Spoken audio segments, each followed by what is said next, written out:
In other news now, with the clock ticking for the Lok Sabha polls next year, Opposition Bloc India will be holding a crucial meeting today to deliberate on seat sharing, a joint campaign blueprint and redrawing the joint strategy to take on the BJP after the setback in the recent assembly polls. A day before the meeting, which will be held at the Ashoka Hotel in the national capital, many opposition leaders like Mamata Banerjee, Uddhav Thackeray, M.K. Stalin and Lalu Yadav have arrived in Delhi for the meeting to discuss seat sharing formula amongst the alliance. It would be interesting now to see who will be chosen as the PM face by the alliance for the 2024 Lok Sabha polls.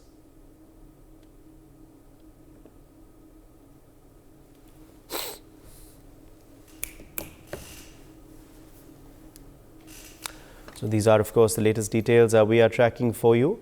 India bloc meeting scheduled today. The India bloc all set to go into a huddle today in Delhi.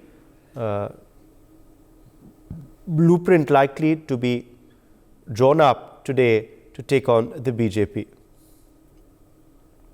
Santosh Kumar is joining us for more details on this story. Santosh, what time is this meeting today expected to begin and what all is on the agenda? देखिए, जब इस इंडी गठबंधन के एजेंडे की अगर बात करें तो ये आज सारी विपक्षी पार्टियां इकट्ठा हो रही हैं। 6 तारीख को ये मीटिंग थी, लेकिन वो पोस्टपोन हो गई थी क्योंकि कई नेताओं ने, कई जो बड़े चेहरे थे वो उस दिन आने में सक्षम नहीं थे। इस वजह से आज ये हो रही है और आज की जो बैठक है इसमें एजेंडा तो खासकर इस बात को लेकर होनी चाहिए जो कि कहा भी जा रहा है, सारे जो नेताओं ने मीटिंग से पहले जो बातचीत की है, खासकर सीट शेयरिंग को लेकर।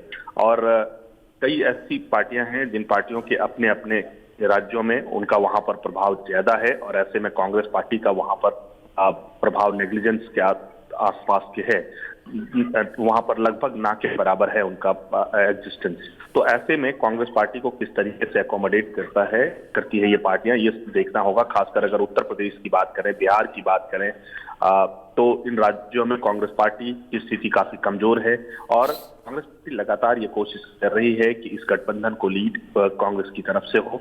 और दूसरी पार्टियां, खासकर अगर ममता बनर्जी की पार्टी, नीतीश कुमार की पार्टी या फिर आरजेडी ही कांग्रेस का सबसे ट्रस्ट वर्दी अलायंस है। और लालू यादव को आपने कल भी सुना था हम लोगों ने, जिस तरीके से उन्होंने कहा था कि गठबंधन की जीत होगी। तो ये अपने आप में ये देखना होगा कि ये किस सहमति इन लोग मिनिमम जो इनका कॉमन मिनिमम प्रोग्राम है वो क्या कहां सहमति बनती है, खासकर सीट शेयरिंग को लेकर। कि अभी हाल के राज्यों में जो चुनाव हुए थे उसमें देखा था कि पूरी इंडी गठबंधन बिखर गया था वहां, और इसी बिखराव की वजह से कांग्रेस को लगभग मध्य प्रदेश में अपना नुकसान उठाना पड़ा था। अगर कांग्रेस में मध्य प्रदेश की बात करें तो समाजवादी पार्टी को अगर साथ लेकर चलती पार्टी तो शायद ये स्थिति नहीं होती। लेकिन ये कांग्रेस पार्टी ने जिस तरह से समाजवादी पार्टी के साथ ट्रीटमेंट किया था स्टेट में, वो ये सारे मुद्दे उठेंगे बैठक में, जिसकी संभावना व्यक्त की जा रही है।